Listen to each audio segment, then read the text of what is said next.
ऐसी निस्तेज हालत में जब पूरा भारत इतना डर गया था मुगलों के शासनकाल के अंदर कि तलवार की नोक के ऊपर इस्लाम धर्म को कबूल कराया जा रहा था। ऐसी निस्तेज हालत के अंदर कोई मुगलों के खिलाफ बोलने की हिम्मत नहीं करता था। लेकिन ऐसी निस्तेज हालत के अंदर गुरु नानक देव जी एक ऐसे महान गुरु हुए जिन्होंने मुगलों के खिलाफ बोलने की हिम्मत की। गुरु नानक देव जी की वाणी के अंदर बहुत कुछ उन्होंने बाबर के खिलाफ, मुगल शासक के खिलाफ बोला है।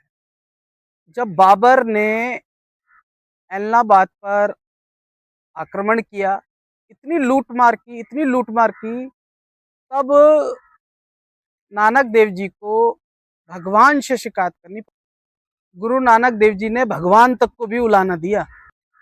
ऐनी मार पड़ी कुलाने तेनू दर्द नहीं आया। इतनी मार पड़ी है कि तेरे को दर्द नहीं आया। खुरा साल खसमाना कीता, हिंदुस्तान डराया, आपने दोष लेने करविता, हिंदुस्तान डराया, ऐनी मार पड़ी कुलाने तेनू दर्द नहीं आया। अगर कोई शक्तिशाली आदमी से लड़ रहा है तो मुझे कोई दुख नहीं होगा, वो अपनी वीरता का प्रदर्शन कर रहे हैं।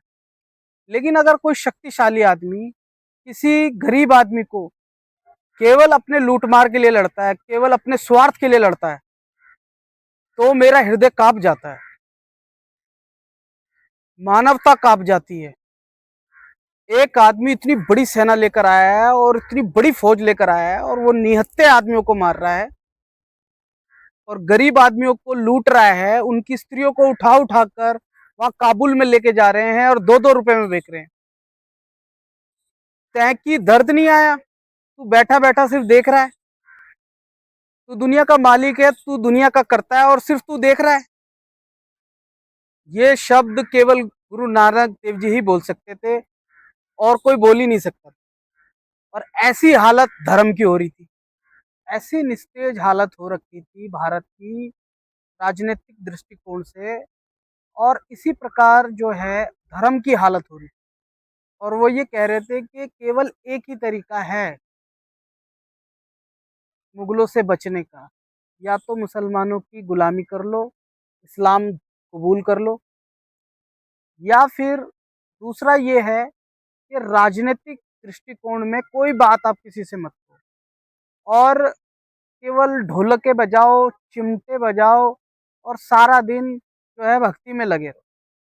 तो भक्ति जो है उस दौरान खूब पनपी और धर्म की तो हालत ऐसी हो रखी थी कि इससे पहले जो है जब बौद्ध धर्म छाया हुआ था तो उसको समाप्त करने के लिए कुमारल भट्ट जी खड़े हुए, शंकराचार्य जी खड़े हुए। तो इन्होंने बौद्ध धर्म के लिए काफ़ी बातें कही।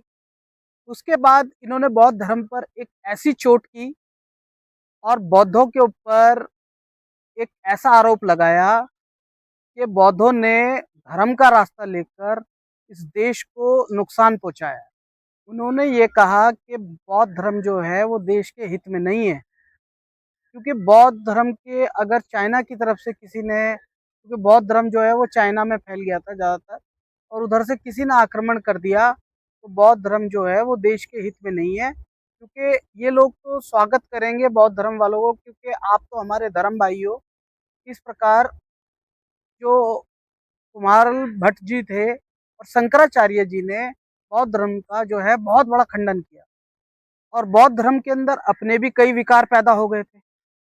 भगवान बौद्ध ने अपने शिष्य को कहा था कि हमारे जो विहार हैं उनके अंदर स्त्रियां नहीं आनी चाहिए, लेकिन उन्होंने बहुत आग्रह किया अपने गुरुजी से कि आप नारी का उपेक्षा नहीं कर सकते, क्योंकि 50% जो है वो नारी है। तो हमारा जो संप्रदाय है वो केवल 50% लोगों तक ही सीमित हो जाएगा। फिर भी बौद्ध जी ने कहा अपने शिष्यों से कि अगर औरतें आना चाहती हैं तो वो आ सकती हैं, लेकिन उनके लिए अलग विहार होने चाहिए, अलग विहार में वो रह सकती हैं। सकती हैं, लेकिन एक साथ नहीं रहना है। अब भिक्षुणी जो है वो आके रहने लगी और भिक्षु भी रहने लगे, तो वहाँ पे भी व्यभिचार फैलने लगा। और उस व्यभिचार का जो रूप था वो इतना बेकार रूप था कि आप सोच भी नहीं सकते। यानी आदि शंकराचार्य जी के टाइम से लेकर और 8वीं शताब्दी से लेकर 11वीं शताब्दी तक जितनी बुराइयां आनी थी, वो सारी की सारी बुराइयां बौद्ध धर्म के अंदर आ गई। और जो उसका रूप था बड़ा विकृत रूप, और बौद्ध धर्म के तो बहुत सारे पतन के कारण है, लेकिन उसका एक स्वरूप मैं आपको बताता हूँ, वज्रयान। वज्रयान वालों ने बौद्ध धर्म के अंदर जो तांत्रिक क्रियाएं की, वो एक बड़ा विकृत रूप सामने उभर कर आया। वज्रयान में तो ऐसी ऐसी क्रियाएं थी कि आप जिसके बारे में सोच भी नहीं सकते, कि स्त्रियों का बहुत भयंकर शोषण हुआ। पूरी नग्न अवस्था में आप तंत्र की साधना करा रहे हो, वज्रयान वाले लोगों ने कराई, तो बड़ा उसका क्रिटिसाइज होने लगा पूरे समाज के अंदर। व्यभिचारता फैलती चली गई, इतना विकृत रूप आ गया। अभी भी आज के समाज में मैं देखता हूँ चारों ओर, तो इतनी व्यभिचारता आ रही है तंत्र के अंदर। लोग बाग मांस का सेवन कर रहे हैं, मदिरा का सेवन कर रहे हैं, और खुलेआम ओपन पूरे में सारे में दिखा दिखा के कर रहे हैं। तो ये व्यभिचारता है, मैं इनको व्यभिचारता मानता हूँ। ये विकृत रूप है, और जो व्यभिचारता आ रही है आज समाज के अंदर वो देखने योग्य है कि कोई भी तंत्र के विषय में गलत मैसेज दे रहे हैं। मांस का सेवन करो, मदिरा का सेवन करो, नग्न अवस्था के अंदर महिलाएं आज की तारीख में शॉर्ट्स डाल रही हैं, वीडियो डाल रही हैं। ये व्यभिचारता सारी वृज्ञान वाली व्यभिचारता आज समाज के अंदर हो रही है। मैं आपको इतिहास इसलिए बताना चाहता हूँ कि ये सारी चीजें पहली सदियों में हो चुकी हैं। आप इस चीज को हल्के में लेते हो, लेकिन ये मैं आपके फायदे के लिए बता रहा हूँ। क्यों सिख धर्म की उत्पत्ति हुई, इसी से ही आपको सारी बातों का पता चल जाएगा कि हमारे भारत के अंदर पिछले 8वीं सदी से और 17वीं सदी तक क्या क्या हुआ।